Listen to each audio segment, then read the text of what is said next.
નમસ્કાર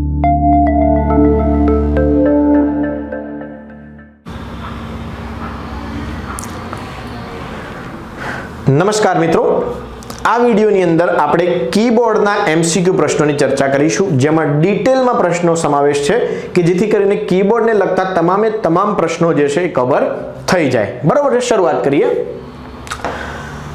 કીબોર્ડ શું છે? તો મિત્રો, કીબોર્ડ એક ઇનપુટ ડિવાઇસ છે કે જેના દ્વારા આપણે કમ્પ્યુટરમાં ઇનપુટ દાખલ કરી શકીએ છીએ. કીબોર્ડ કયા પ્રકારનું ડિવાઇસીસ છે? તો મિત્રો, એ પ્રાઇમરી ડિવાઇસીસ છે. કેમ પ્રાઇમરી ડિવાઇસીસ? કીબોર્ડની આપણે જરૂર પડે જ. કીબોર્ડ વગર લગભગ કામ જે છે આપણું થઈ શકતું નથી. બેઝિક કામ તો થઈ શકે, એટલા માટે પ્રાઇમરી ડિવાઇસ છે. કીબોર્ડમાં કેટલા મુખ્ય પ્રકારની કીઝ હોય છે? તો મિત્રો, મુખ્યત્વે 4 પ્રકારની કમ્પ્યુટરમાં કીઝ હોય છે.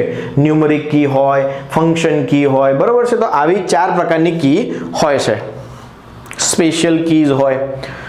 કમ્પ્યુટરમાં કીબોર્ડમાં કયા કીનો ઉપયોગ અક્ષરો અને સંખ્યાઓ લખવા માટે થાય છે? તો જુઓ, આ જે 4 પ્રકારની કી છે, function keys, alphabetic keys, special keys અને કર્સર કીઝ, એમાંથી અક્ષરો લખવા માટે કઈ કી હોય? તો મિત્રો, અક્ષરો લખવા માટે આલ્ફાબેટિક કી હોય કે જે A થી લઈને Z સુધીના આલ્ફાબેટ લખવા હોય તો આલ્ફાબેટિક કીનો ઉપયોગ થાય છે.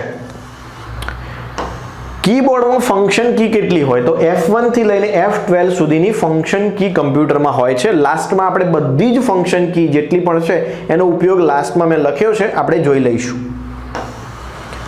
નમ લોક કી એટલે કે નંબર લોક અનલોક કી કયા કીઝને ચાલુ અથવા બંધ કરવા માટે ઉપયોગ થાય છે? તો નંબર, આ ન્યુમેરિક કીપેડ જે છે આપણું, તમે જોજો 1 થી લઈને 0 થી લઈને 9 સુધીનું જે કીપોર્ડ સાઈડમાં આપેલું હોય છે કમ્પ્યુટરમાં, કીબોર્ડમાં, એ જે છે આને ન્યુમેરિક કીપેડ કહેવાય. તો ન્યુમેરિક કીપેડને આપણે ઓન ઓફ કરવું હોય તો એક નમ લોક નામની કી આપેલી હોય છે, એ દબાવવાથી ઓન થાય અને ઓફ થઈ શકે છે. કયો કીબોર્ડમાં સ્પેશિયલ કી તરીકે ઓળખાય છે? કયું કી જે છે એ સ્પેશિયલ કી? તો મિત્રો, શિફ્ટ કે એ પણ સ્પેશિયલ કી છે, સ્પેસ બાર એ પણ સ્પેશિયલ કી છે, અને એન્ટર જે છે એ પણ સ્પેશિયલ કીમાં સમાવેશ થાય છે. કીબોર્ડમાં એરો કીનો ઉપયોગ શાના માટે થાય છે? Arrow key. તો મિત્રો, એરો કી જે છે એ કર્સર મૂવ કરવા માટે એરો કીનો ઉપયોગ થાય છે. કર્સર જે આપણું જે ઉપર નીચે લઈ જવું હોય આપણે, તો રાઈટ, લેફ્ટ, અપ, ડાઉન, આવા 4 એરો હોય છે, એનો ઉપયોગ થતો હોય છે. એન્ટર કીનું મુખ્ય કાર્ય શું છે? મિત્રો જુઓ, પરીક્ષામાં ઘણા આવા સવાલો પૂછાઈ શકે છે, કારણ કે આપણને તમને ઉપયોગ પ્રેક્ટિકલી ખબર હોય, પણ ઓફિશિયલી એટલે કે ભાઈ આ જે લખેલું છે, બરોબર છે, ટેક્સ્ટની અંદર, એ કેવી રીતે જવાબ આવતો હોય છે આપણને ખબર નથી હોતી. તો ન્યૂ લાઈન ચાલુ કરવા માટે એન્ટર કીનો ઉપયોગ થાય છે. બેકસ્પેસ કીનો ઉપયોગ શા માટે થાય છે? તો બેકસ્પેસ જે છે મિત્રો, એ ટેક્સ્ટ ડિલીટ કરવા માટે થાય છે. પણ આ બેકસ્પેસની અંદર 2 રીતનું હોય છે. જમણી બાજુનું લખાણ ભૂખવું હોય તો તમારે ડિલીટ કીનો ઉપયોગ કરવો પડે. ડાબી બાજુનું લખાણ ભૂખવું હોય તો તમારે બેકસ્પેસ કીનો ઉપયોગ કરવાનો થતો હોય છે. આવું ઘણી વખત પરીક્ષામાં પૂછાય છે કે બેકસ્પેસ કીની મદદથી કયા પ્રકારનું લખાણ ડિલીટ થાય? તો ડાબી બાજુનું. જ્યારે જમણી બાજુનું લખાણ ભૂખવું હોય તો તમારે ડિલીટ કી પ્રેસ કરવી પડે. ઓલ્ટર કીનો ઉપયોગ કયા પ્રકારના ઓપરેશન્સ માટે થાય છે? ઓલ્ટર કી જે છે એ મિત્રો મેનુ કમાન્ડ્સ જે છે એ એક્સેસ કરવા માટે ઓલ્ટર કીનો ઉપયોગ થાય છે. ઓલ્ટરની મદદથી આપણે ઓલ્ટર F4 કરીએ છીએ, બરોબર છે. તો જુદા જુદા મેનુ ખુલે છે, તો એ મેનુ કમાન્ડ્સ એક્સેસ કરવા માટે આપણે ઓલ્ટર કીનો ઉપયોગ કરીએ છીએ. ત્યાર પછી કેપ્સલોક કીનો ઉપયોગ શું છે? તો કેપ્સલોક કી દબાવીએ મિત્રો એટલે આપણને પહેલી ABCD, બીજી ABCD કહીએ છીએ ને આપણે, અપર કેસ, લોઅર કેસ. પહેલી ABCD અપર કેસ, બીજી ABCD લોઅર કેસ. તો મિત્રો, એનો જે ઉપયોગ છે આલ્ફાબેટિક કીને અપર કેસ અથવા તો લોઅર કેસ કરવા માટે કેપ્સલોક કીનો ઉપયોગ થતો હોય છે.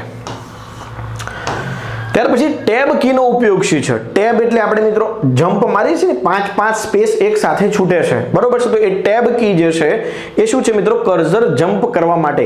ટેબ કીનો ઉપયોગ માત્ર 5 સ્પેસ છોડવા માટે નહીં, પણ ઘણી જગ્યાએ એક જગ્યાએથી બીજી જગ્યાએ મેનુ જે છે આપણા, બરોબર છે, નેક્સ્ટ ફિલ્ડ જે છે ત્યાં તરફ જવું હોય તો પણ આપણે ટેબ દબાવી શકીએ છીએ.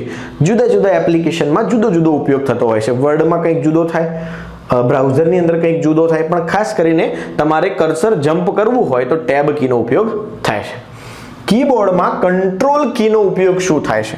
કંટ્રોલ કીઝ જે છે એ મિત્રો મલ્ટી ફંક્શન કમાન્ડ જે તમારે એક્સેસ કરવા હોય તો કંટ્રોલ કીનો કંટ્રોલ P કંટ્રોલ V કરીએ છીએ ને તો આવા મલ્ટિપલ જે છે ફંક્શન કમાન્ડનો ઉપયોગ કરવા માટે કંટ્રોલ કી વપરાય છે. હોમ કીનો ઉપયોગ શા માટે થાય છે? હોમ કી, તો હોમ કી દબાવવાથી મિત્રો તમે હોમ પેજ પર સીધા રીડાયરેક્ટ થઈ જશો, બરોબર છે. તો ડોક્યુમેન્ટની શરૂઆત પર આવી જશો તમે. હોમ પેજ એટલે પહેલું પેજ. કઈ કી કીબોર્ડમાં વધારાના કેપિટલ અક્ષરો અથવા તો સ્પેશિયલ કેરેક્ટર્સ ટાઈપ કરવા માટે ઉપયોગ થાય છે? તો શિફ્ટ કી. શિફ્ટ કીની મદદથી તમે જો શિફ્ટ સાથે એ દબાવશો તો કેપિટલમાં ટાઈપ થશે, અને જો કેપ્સ લોક ચાલુ હશે તો શિફ્ટ સાથે એ દબાવશો તો એ સ્મોલ લેટર એટલે કે ભાઈ લોઅર કેસ ટાઈપ થશે. તો આ યાદ રાખવાનું છે, પરીક્ષામાં પૂછાય એવો સવાલ છે. કઈ કીબોર્ડમાં તાત્કાલિક મેનુ કમાન્ડ્સ પ્રવેશવા માટે ઉપયોગ થાય છે? કઈ કી? તો ઓલ્ટર કી જે છે એ મેનુ કમાન્ડ્સ એક્સેસ કરવા માટે ઓલ્ટર કીનો ઉપયોગ થાય છે. આ ખાસ પ્રશ્નો અગત્યના છે, યાદ રાખજો. F1 થી લઈને F12 કીનો ઉપયોગ શા માટે થાય છે? તો સ્પેશિયલ કમાન્ડ્સ માટે. શાના માટે? Special commands. આને ફંક્શન કી પણ કહેવામાં આવે છે. એસ્કેપ કી. એસ્કેપ કી કોર્નરમાં આપેલી હોય મિત્રો, કીબોર્ડના કોર્નરમાં તમે જોજો એસ્કેપ કી હશે. એસ્કેપ કી જે છે એનો ઉપયોગ શા માટે થાય છે?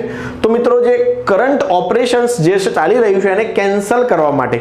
તમે હાલ કંઈક કોઈ એવી પેન લીધી અથવા કોઈ કલર લીધો, બરોબર છે, પેઇન્ટમાં અથવા માઇક્રોસોફ્ટ વર્ડની અંદર અથવા કોઈ પણ એપ્લિકેશનની અંદર, તો એ જે ચાલુ રહેલું કમાન્ડ જે છે એને ક્લોઝ કરવા માટે અથવા કેન્સલ કરવા માટે એસ્કેપ કીનો ઉપયોગ થાય છે. સ્ક્રોલ લોક કીનો ઉપયોગ કઈ રીતે થાય છે? જો આપણે આજે કરીએ છીએ અને સ્ક્રોલિંગ કહેવાય, બરોબર છે, અને સ્ક્રોલ લોક કી પ્રેસ કરી દઈએ તો સ્ક્રોલ થઈ શકે નહીં, બરોબર છે. તો સ્ક્રોલ લોક કીનો ઉપયોગ શું છે મિત્રો? તો ડોક્યુમેન્ટ સ્ક્રોલ કરવાની પ્રક્રિયા નિયંત્રિત કરવા માટે એટલે કે બંધ કરવા માટે. ઇન્સર્ટ કીનો મુખ્ય ઉપયોગ શું છે? ઇન્સર્ટ કી, તમે કોઈ પણ માઇક્રોસોફ્ટ એક્સેલ જ્યારે યુઝ કરો તો એક્સેલની અંદર જુદા જુદા સેલની અંદર જુદી જુદી ફિલ્ડ હોય. સેલ એટલે શું? તો આમ કોલમો જે છે ને, તો એ પર્ટિક્યુલર કોલમને શું કહેવાય મિત્રો? કોલમ અને રો નો કમ્બાઈન જે થાય એને સેલ કહેવાય. તો સેલની અંદર ડેટા ફિલ કરવા માટે ઇન્સર્ટ કીનો ઉપયોગ થાય છે. તો જુઓ, ટેક્સ્ટ ટાઈપ મોડ બદલવા માટે ઇન્સર્ટ કીનો ઉપયોગ થતો હોય છે. વિન્ડોઝ કીનો ઉપયોગ કયા માટે થાય છે? વિન્ડોઝ કી, તો જે આપણે વિન્ડો કી બે બાજુ હોય કીબોર્ડમાં, ઘણી જગ્યાએ એક હોય, ઘણી જગ્યાએ બે હોય, નોર્મલી બે કી હોય છે વિન્ડોઝ કી. તો વિન્ડો કી જે છે મિત્રો એ સ્ટાર્ટ મેનુ ખોલવા માટે ઉપયોગી છે. વિન્ડો ડી કરવાથી ડેસ્કટોપ પર જવાય, બરોબર છે. વિન્ડો દબાવવાથી તમારે શું ખુલશે? સ્ટાર્ટ મેનુ ખુલશે. પણ વિન્ડોની મદદથી બીજી શોર્ટકટ કી એક્સેસ કરી શકાય, જેમ કે વિન્ડો ડી દબાવવાથી ડેસ્કટોપ પર સીધું જતું રહેવાય છે. ફંક્શન કી F5, તો રિફ્રેશ માટે લગભગ બધાને ખબર હોવી જોઈએ કે રિફ્રેશ માટે F5 કીનો ઉપયોગ થતો હોય છે. ન્યુમેરિક કીપેડનો ઉપયોગ કઈ સ્થિતિમાં થાય છે? તો મિત્રો આપણે નંબર ડેટા ટાઈપ કરવા હોય, બરોબર છે, 1 2 3 4 આવા નંબર ડેટા ટાઈપ કરવા માટે ન્યુમેરિક કી.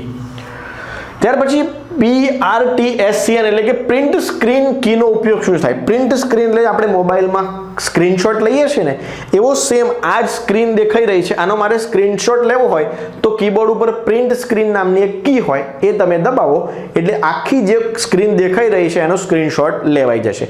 પછી એ સ્ક્રીનશોટ જે છે તમારે પર્ટિક્યુલર જગ્યાએ સેવ કરવો જરૂરી છે, બરોબર છે. આમ તો અત્યારના વિન્ડોઝ 7 પછીના કમ્પ્યુટર જે છે એમાં ડિફોલ્ટ સેવ થઈ જાય છે સ્ક્રીનશોટ નામના ફોલ્ડરમાં. ઓલ્ટર ટેબ કમાન્ડનો ઉપયોગ શા માટે થાય છે? ઓલ્ટર પ્લસ ટેબ કમાન્ડ, તો મિત્રો પ્રોગ્રામ સ્વિચ કરવા માટે, એટલે કે મલ્ટિપલ પ્રોગ્રામ ચાલી રહ્યા છે, 4-5 પ્રોગ્રામ, માઇક્રોસોફ્ટ વર્ડ ચાલ્યું છે, પાવરપોઈન્ટ ચાલ્યું છે, ક્રોમ ચાલુ છે, તો એકમાંથી બીજામાં જવું હોય તમારે, એટલે કે પ્રોગ્રામ સ્વિચ કરવો હોય, બદલવો હોય, તો તમારે આ ઓલ્ટર પ્લસ ટેબ કમાન્ડનો ઉપયોગ કરવાનો હોય છે. સ્ક્રોલ લોક કીનો પ્રભાવ કઈ રીતે નોંધાય છે? તો મિત્રો કર્સર મૂવમેન્ટને નિયંત્રિત કરે છે. આ રિપીટ ક્વેશ્ચન છે. પોઝ અથવા તો બ્રેક કીનો મુખ્ય ઉપયોગ શું છે? કીબોર્ડમાં પોઝ અને બ્રેક કી પણ હોય છે, તો કરંટ ઓપરેશન્સને પોઝ કરવા માટે આ કીનો ઉપયોગ થાય છે, એટલે કે જે ચાલી રહ્યું છે એને પોઝ કરવું હોય તો પોઝ કીનો ઉપયોગ થાય છે. ઓલ્ટર પ્લસ F4 કમાન્ડનો ઉપયોગ શા માટે થાય છે? ઓલ્ટર F4 આપણે શાના માટે કરીએ છીએ? તો મિત્રો પ્રોગ્રામ જે છે એની વિન્ડો ક્લોઝ કરવા માટે. જો તમે ડેસ્કટોપ પર હશો તો એ કમ્પ્યુટર બંધ કરવાનું મેનુ ખોલશે, પણ તમે કોઈ પ્રોગ્રામમાં હશો તો એ પ્રોગ્રામ શું થઈ જશે? બંધ થઈ જશે ઓલ્ટર F4 કરવાથી. અને ઓલ્ટર F4 તમે જ્યારે કરો અને જો પ્રોગ્રામ બંધ ના થયેલો હોય તો તમને એક પોપઅપ વિન્ડો ખુલશે કે તમારે સેવ કરવી છે ફાઇલ કે નથી કરવી. બરાબર છે? તો અહીંયા જવાબ શું આવશે? પ્રોગ્રામ ઓર વિન્ડો ક્લોઝ એટલે કે બંધ કરવા માટે. એન્ડ કીનો ઉપયોગ શા માટે થાય છે? તો એન્ડ કી જે છે મિત્રો એ ડોક્યુમેન્ટની શરૂઆત પર અંત જવા માટે. એન્ડ કી એટલે ડોક્યુમેન્ટના એન્ડ ઉપર જવા માટે. હોમ કી ડોક્યુમેન્ટના સ્ટાર્ટિંગ એટલે પહેલા પેજ ઉપર જવા માટે. ઓકે, યાદ રાખજો. શિફ્ટ કીનો ઉપયોગ કયા કામ માટે થાય છે? તો શિફ્ટ કી જે છે મિત્રો એ કેપિટલ લેટર્સ ટાઈપ કરવા માટે શિફ્ટ કીનો ઉપયોગ થાય છે. તો શિફ્ટ કી જુદા જુદા કમાન્ડ માટે પણ થાય, પણ અહીંયા ઓપ્શન્સ એ પ્રમાણે આપેલા છે કે કેપિટલ લેટર ટાઈપ કરવો હોય તો શિફ્ટ કીના મદદથી થઈ શકાય છે, કરી શકાય છે. Alter plus control plus delete કમાન્ડનો ઉપયોગ શું થાય છે? તો મિત્રો આ જે ઓલ્ટર કંટ્રોલ ડિલીટ તમે કરશો ઓપન એટલે કમ્પ્યુટરમાં ટાસ્ક મેનેજર ખુલશે. કેટલા ટાસ્ક હાલમાં રન થઈ રહ્યા છે CPU ની અંદર એ ટાસ્ક મેનેજર ઓપન થશે. આ પરીક્ષામાં બહુ જ ઘણી વખત પૂછાયેલો સવાલ છે. Alter plus control plus delete command તો ટાસ્ક મેનેજર ખુલશે, જ્યાંથી તમે જે પ્રોસેસ ચાલી રહી છે એને ક્લોઝ પણ કરી શકો છો. મોસ્ટલી આ કમાન્ડનો ઉપયોગ ક્યારે કરે છે બધા? કે કમ્પ્યુટર હેંગ થઈ જાય અથવા ચોંટી જાય, કમ્પ્યુટર ચાલતું બંધ થઈ જાય તો આપણે કંટ્રોલ અલ્ટર ડિલીટ દબાવીએ છીએ. કંટ્રોલ અલ્ટર ડિલીટ એટલે શું થાય છે? એક આપણને ટાસ્ક મેનેજર ખુલી જાય, એમાંથી જે મોટો પ્રોગ્રામ આપણે ચાલુ કર્યો હોય એ બંધ કરી દઈએ એટલે કમ્પ્યુટર પાછું વર્ક કરતું થઈ જાય. કંટ્રોલ C જે છે એ તો કોપી માટે, કંટ્રોલ V છે પેસ્ટ માટે. બરોબર છે? આ તો શોર્ટકટ કી છે. કંટ્રોલ V છે પેસ્ટ માટે, કંટ્રોલ X છે એ કટ માટે, કંટ્રોલ Y છે એ રીડુ અન્ડુ છે. આ કંટ્રોલ X કરીએ તમે એટલે શું થઈ જાય મિત્રો? કટ થઈ જાય. તો ફરીથી રીડુ કરવું હોય તો કંટ્રોલ Y. બરોબર છે? તો જુઓ, ટેક્સ્ટ કટ કરવા માટે કંટ્રોલ X, કંટ્રોલ Z કરો તમે મિત્રો એટલે શું થઈ જશે? અન્ડુ કમાન્ડ્સ માટે આ કંટ્રોલ Z વપરાય છે. અન્ડુ માટે કંટ્રોલ Z, જ્યારે રીડુ કરવું તો કંટ્રોલ Y. અગત્યનો સવાલ છે. કંટ્રોલ Z જે છે એ શું છે મિત્રો? અન્ડુ છે. જ્યારે રીડુ કરવું હોય, બરોબર છે, તો કંટ્રોલ Y. કંટ્રોલ A કરવાથી મિત્રો બધું સિલેક્ટ થઈ જાય છે, એટલે કે બધું જ એક સાથે સિલેક્ટ કરવું હોય તમારે, સિલેક્ટ ઓલ ટેક્સ્ટ તો કંટ્રોલ A. શિફ્ટ ડિલીટ કમાન્ડનો ઉપયોગ શું થાય? જો મિત્રો, શિફ્ટ ડિલીટ અને નોર્મલ ડિલીટ આમાં તફાવત છે. તમે નોર્મલી ડિલીટ કી પ્રેસ કરીને કોઈ ફાઇલ ડિલીટ કરો તો એ ક્યાં જશે? રીસાયકલ બિનમાં જશે. પણ શિફ્ટ સાથે જો તમે ડિલીટ કરશો તો એ રીસાયકલ બિનમાં જશે નહીં. જો અહીંયા શું લખેલું છે? પરમનન્ટલી ડિલીટ ટેક્સ્ટ ઓર ફાઇલ્સ. પરમનન્ટલી ડિલીટ પાછો આવશે નહીં. બરોબર છે? એ ફાઇલ રીસાયકલ બિનમાં પણ જશે નહીં જો તમે શિફ્ટ ડિલીટ કરી છે તો. વિન્ડોઝ કી પ્લસ E કમાન્ડનો ઉપયોગ શું થશે? વિન્ડો E તો મિત્રો જો ફાઇલ એક્સપ્લોરર તમારે ખોલવું હોય તો વિન્ડો કી પ્લસ E નામનો ડિજિટ દબાવશો, આલ્ફાબેટ દબાવશો તો તમને ફાઇલ એક્સપ્લોરર ખુલશે. એટલે કે જે આપણે માય કમ્પ્યુટર ખોલીએ છીએ ને એ ફાઇલ એક્સપ્લોરર ખુલશે. વિન્ડો પ્લસ D મેં તમને હમણાં પણ કીધું, વિન્ડો સાથે D દબાવશો એટલે ડેસ્કટોપ પર સીધા જતા રહેશો, એટલે કે ડેસ્કટોપ શો થશે. હવે જોઈએ કે F1 થી લઈને F12 સુધીની જે જુદી જુદી કી છે એનો ઉપયોગ શું છે? બરોબર છે? તો F1 કી મિત્રો મદદ એટલે કે હેલ્પ માટે વપરાય છે. બધા જ પ્રોગ્રામની અંદર F1 તમે દબાવો એટલે મદદ મળશે તમને. જ્યારે બ્રાઉઝરની અંદર અથવા તો અન્ય સોફ્ટવેર દબાવો ત્યારે હેલ્પ વિન્ડો ખુલે છે F1 ની મદદથી. પછી F2 જે છે એ ફાઇલનું નામ બદલવા માટે એટલે કે રીનેમ કરવા માટે F2 કીનો ઉપયોગ થાય છે. તમે કોઈ પણ ફાઇલ ઉપર ક્લિક કરી અને પછી F2 પ્રેસ કરશો તો તમે એડિટ કરી શકશો, રીનેમ કરી શકશો ફાઇલને. બરોબર છે? જુઓ, વિન્ડોઝની અંદર F2 દબાવો તો ફાઇલનું રીનેમ કરી શકાય છે. F3 જે છે મિત્રો એ સર્ચ માટે છે, એટલે કે શોધવા માટે F3 કીનો ઉપયોગ થાય છે. બ્રાઉઝરમાં અને એક્સપ્લોરરમાં F3 કીનો ઉપયોગ શોધવા માટે થાય છે. ત્યાર પછી F4 કી, તો F4 કી સરનામા બાર એટલે કે એડ્રેસ બાર ખોલવા માટે થાય છે. ખાસ યાદ રાખજો, આ પરીક્ષામાં ઘણી વખત પૂછાય છે. ઓલ્ટર F4 ફંક્શન કી F4 નામની ફંક્શન કી જે છે એ સરનામા બાર એટલે કે એડ્રેસ બાર ખોલવા માટે. અલ્ટર F4 કરીશું તો વિન્ડો બંધ થશે, જે કરંટ વિન્ડો જે છે એ ક્લોઝ થશે. માઇક્રોસોફ્ટ વર્ડમાં પુનરાવર્તિત રિપીટ કાર્યો માટે ઉપયોગ થાય છે આ F4 કીઝનો. બરોબર છે? F5 તો રિફ્રેશ માટે બધાને જ ખબર છે અને પાવર પોઈન્ટ ની અંદર F5 થી કરવાથી સ્લાઇડ શો થશે. પાવર પોઈન્ટ ની અંદર જુદી જુદી સ્લાઇડો તમે બનાવી હોય એને રન કરવી હોય મોટા પડદા પર અથવા કમ્પ્યુટર સ્ક્રીન પર તો તમારે F5 કી પ્રેસ કરવાની થશે. F6 જે છે એ બ્રાઉઝરમાં કર્સર સરનામા બારમાં મૂકવા માટે F6 જે છે એ બ્રાઉઝરમાં ઉપયોગ થશે કે ભાઈ કર્સર સરનામા બારમાં મૂકવા માટે, એટલે કે આપણું જે URL ટાઈપ થયેલી છે www.google.com xyz.com જે છે ત્યાં તમારે જવું હોય તો તમારે F6 કી પ્રેસ કરવાની થશે. F7 શું છે મિત્રો? તો ટાઈપ કરેલી ટેક્સ્ટ માટે વ્યાકરણ અને શ્રુતિ લિપિ ચકાસવા માટે, વ્યાકરણની ગ્રામરની ભૂલો તમારે ચકાસવી હોય વર્ડની અંદર તો તમારે F7 કી પ્રેસ કરવાની, એટલે જ્યાં જ્યાં ગ્રામેટિકલી મિસ્ટેક હશે, સ્પેલિંગ મિસ્ટેક હશે એ બધું તમને હાઇલાઇટ કરીને આપશે. F8 કીનો ઉપયોગ શું છે? તો વિન્ડોઝ સ્ટાર્ટઅપ મોડ પસંદ કરવા માટે બૂટ કરતી વખતે F8, જ્યારે તમારું કમ્પ્યુટર જે છે એ તમારે બૂટ મોડમાં લાવવું હોય, બૂટિંગ મોડમાં, તો પછી F8 પ્રેસ કરો. તમારે કમ્પ્યુટર ફોર્મેટ કરવું હોય તો તમે કમ્પ્યુટર સ્ટાર્ટ કર્યા પછી F8 કી પ્રેસ કરશો ને એટલે બૂટિંગ મોડમાં જવાશે, જેથી તમે કમ્પ્યુટર ફોર્મેટ કરી શકશો. પાર્ટીશન, મેમરી જે છે એનું પાર્ટીશન પણ કરી શકશો. F9 કી જે છે એનો ઉપયોગ છે માઇક્રોસોફ્ટ વર્ડ અથવા એક્સેલમાં ટેક્સ્ટ અથવા ગણતરીઓને અપડેટ કરવા માટે F9 કીનો ઉપયોગ થાય છે. F10 જે છે એ મેનુ બારને સક્રિય કરવા માટે ઉપયોગ થાય છે. જો ઘણી વખત શું થાય કે આપણે પ્રોગ્રામ જે છે કમ્પ્યુટરમાં કામ કરતા હોય તો બીજા બધા ટૂલ જોઈતા ના હોય, એટલા માટે આપણે શું કરી દઈએ F11 પ્રેસ કરી દઈએ એટલે બધું દૂર થઈ જાય, કામનું રહે. પછી એ ટૂલ પાછા લાવવા હોય તો F10 એટલે કે મેનુ બાર સક્રિય કરવું હોય તો પછી F10 કી પ્રેસ કરીએ છીએ. જો F11 શું છે? તો બ્રાઉઝરમાં ફૂલ સ્ક્રીન મોડમાં પ્રવેશ કરવા માટે અથવા બહાર નીકળવા માટે F11 પ્રેસ કરીએ છીએ. અત્યારે હાલ જે આ પ્રોગ્રામ ચાલી રહ્યો છે આ કમ્પ્યુટરમાં એ આપણે F11 પ્રેસ કરી છે એટલે મોટી સ્ક્રીન થઈ જાય અને શું થઈ જાય? ફૂલ સ્ક્રીન મોડમાં આવી જાય, બાકીના મેન્યુ દેખાશે નહીં. હવે પાછું આવવું હોય તો F10 દબાઈ દેવાય અથવા તો F11 ફરીથી પ્રેસ કરી દેવાય. ત્યાર પછી લાસ્ટ કી F12, તો માઇક્રોસોફ્ટ વિન્ડોઝમાં સેવ એઝ વિન્ડો ખોલવા માટે F12 કી પ્રેસ થતી હોય છે. બીજો ઉપયોગ છે બ્રાઉઝરમાં ડેવલપર ટૂલ્સ ખોલવું હોય તો F12 કીનો ઉપયોગ થાય છે. આ ઘણી વખત પૂછાયેલું છે કે સેવ એઝ માટે શોર્ટકટ કી કઈ અથવા તો ફંક્શન કી કઈ વપરાય છે? તો F12 નામની કી જે છે એ માઇક્રોસોફ્ટ વર્ડની અંદર સેવ એઝ કરવા માટે વપરાય છે. સેવ અને સેવ એઝનો ડિફરન્સ ખબર હોવો જરૂરી છે. હવે સામાન્ય શોર્ટકટ કીઝ જે છે બધી ફટાફટ જોઈ લઈએ આપણે. Ctrl+C કોપી માટે, Ctrl+X કટ માટે, Ctrl+V પેસ્ટ માટે, Ctrl+Z અન્ડુ અને Ctrl+Y રીડુ. આ બેઝિક છે, આવડવી જોઈએ.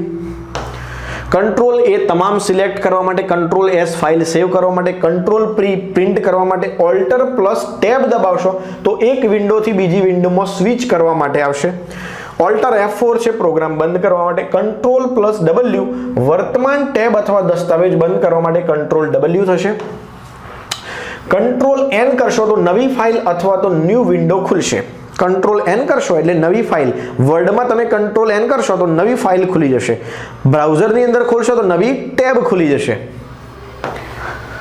ત્યાર પછી વિન્ડો કીની શોર્ટકટ કી Windows+D એટલે ડેસ્કટોપ પર જવાશે, Windows+E એટલે ફાઇલ એક્સપ્લોરર ખુલશે, Windows+L એટલે કમ્પ્યુટર લોક મોડમાં થઈ જશે, Windows+Tab દબાવશો એટલે ટાસ્ક વ્યૂ ખુલશે, Windows+I દબાવશો એટલે સેટિંગ્સ ખુલશે, Windows+R દબાવશો એટલે રન ડાયલોગ બોક્સ ખુલશે કે રનની મદદથી જ્યાં જવું હોય તો જઈ શકાય, Windows+S એટલે સર્ચ બટન તમને મળશે એટલે કે શોધી શકાશે. તો આ વિન્ડોઝ કીની મદદથી શોર્ટકટ કી છે. હવે બ્રાઉઝરની અંદર શોર્ટકટ કી કઈ? તો Ctrl+T દબાવશો એટલે નવી ટેબ ખુલશે, Ctrl+W દબાવશો એટલે વર્તમાન ટેબ બંધ કરી શકાશે, Ctrl+W, Ctrl+Shift+T દબાવશો એટલે છેલ્લી બંધ થયેલી ટેબ ફરીથી ખોલી શકાશે. જો આ પરીક્ષામાં પૂછાયેલું છે, મેં ક્યાંક જોયું છે. Ctrl+L સરનામા બારમાં કર્સર મૂકવા માટે, Ctrl+D પેજને બુકમાર્ક કરવા માટે. D બુકમાર્કનો મતલબ શું થાય? તો વારંવાર આપણે જે વેબસાઇટ ખોલતા હોય એને આપણે બુકમાર્કમાં મૂકી દઈએ એટલે ઘડીએ આપણે જોવું ના પડે, બુકમાર્કમાં જઈને એ વેબસાઇટ ઓપન કરી શકાય. તો બુકમાર્ક કરવું હોય તો તમારે શું કરવાનું મિત્રો? કંટ્રોલ ડી, આ બધું બ્રાઉઝરની અંદર છે શોર્ટકટ કી હો. કંટ્રોલ પ્લસ એચ એટલે બ્રાઉઝિંગ હિસ્ટ્રી ખોલવા માટે, કંટ્રોલ એચ લગભગ બધાને ખબર હશે. કંટ્રોલ શિફ્ટ પ્લસ એન દબાવો એટલે ઇનકોગ્નિટો મોડ ખોલવો હોય તમારે તો આ કંટ્રોલ પર શિફ્ટ પ્લસ એન ઉપયોગ થશે. હવે દસ્તાવેજ એટલે કે વર્ડ અથવા એક્સેલની શોર્ટકટ કી કંટ્રોલ બી કરશો એટલે બોલ્ડ થઈ જશે. આઈ એટલે ઇટાલિક, યુ એટલે અંડરલાઇન, એફ એટલે ફાઇન્ડ આઉટ, ફાઇન્ડ નામનું મેનુ ખુલશે. એચ કરવાથી મિત્રો રિપ્લેસ, ફાઇન્ડ એન્ડ રિપ્લેસ શોધવું હોય તો control H. Control plus shift plus arrow, આ બાજુનો એરો તો ફોન્ટ સાઇઝ વધારી શકાય છે, આ બાજુનો એરોથી ફોન્ટની સાઇઝ ઘટાડી શકાય છે. હવે બીજી શોર્ટકટ કી છે મલ્ટીટાસ્કિંગ માટે, ઓલ્ટર પ્લસ ટેબ દબાવીશું તો વિન્ડો વચ્ચે સ્વિચ કરવા માટે. કંટ્રોલ શિફ્ટ અને એસ્કેપ દબાવશો તો ટાસ્ક મેનેજર ખુલશે. જો control shift control alter delete થી પણ ટાસ્ક મેનેજર ખુલે છે અને કંટ્રોલ શિફ્ટ એસ્કેપ થી પણ ટાસ્ક મેનેજર ખુલે છે. આ અગત્યનું છે. વિન્ડો કી પ્લસ એરો કી દબાવશો તમે તો વિન્ડોઝની સ્ક્રીન પર સ્થાનાંતરિત કરવા માટે એટલે કે જુદી જુદી જગ્યાએ જવું હોય તો વિન્ડો કી પ્લસ એરો કી દબાવી શકાય. હવે ફાઇલ મેનેજમેન્ટમાં કંટ્રોલ એન નવી ફાઇલ, શિફ્ટ ડિલીટ એટલે હંમેશા માટે ડિલીટ, રિસાયકલ બીમાં પણ જશે નહીં. કંટ્રોલ આર એટલે વિન્ડો રિફ્રેશ થશે તમારી. અન્ય બીજી બે ત્રણ છે control shift plus escape task manager ખુલશે, કંટ્રોલ ઓલ્ટર ડિલીટ સુરક્ષા વિકલ્પો ખુલશે અને કંટ્રોલ પ્લસ સ્પેસ બાર કરશો તો ટેક્સ્ટ સિલેક્ટ કરેલ ભાગની ફોર્મેટિંગ રીસેટ કરી શકાશે. તો આ મિત્રો કીબોર્ડ વિશે ઘણા બધા અગત્યના સવાલો આપણે જોયા, બરોબર છે. પરીક્ષામાં આમાંથી વારંવાર પ્રશ્નો પૂછાતા હોય છે. પ્રશ્નો જે છે એ આડકતરી રીતે ઘણી વખત પૂછવામાં આવતા હોય છે, ફેરવીને સવાલ પૂછે, પણ અલ્ટિમેટલી જો આપણે એનું લોજિક ખબર હોય તો પછી આપણે ગૂંચવાતા નથી. તો આ ઘણા બધા પ્રશ્નો અગત્યના આપણે જોયા. નેક્સ્ટની અંદર આપણે હવે માઉસ વિશે અભ્યાસ કરીશું.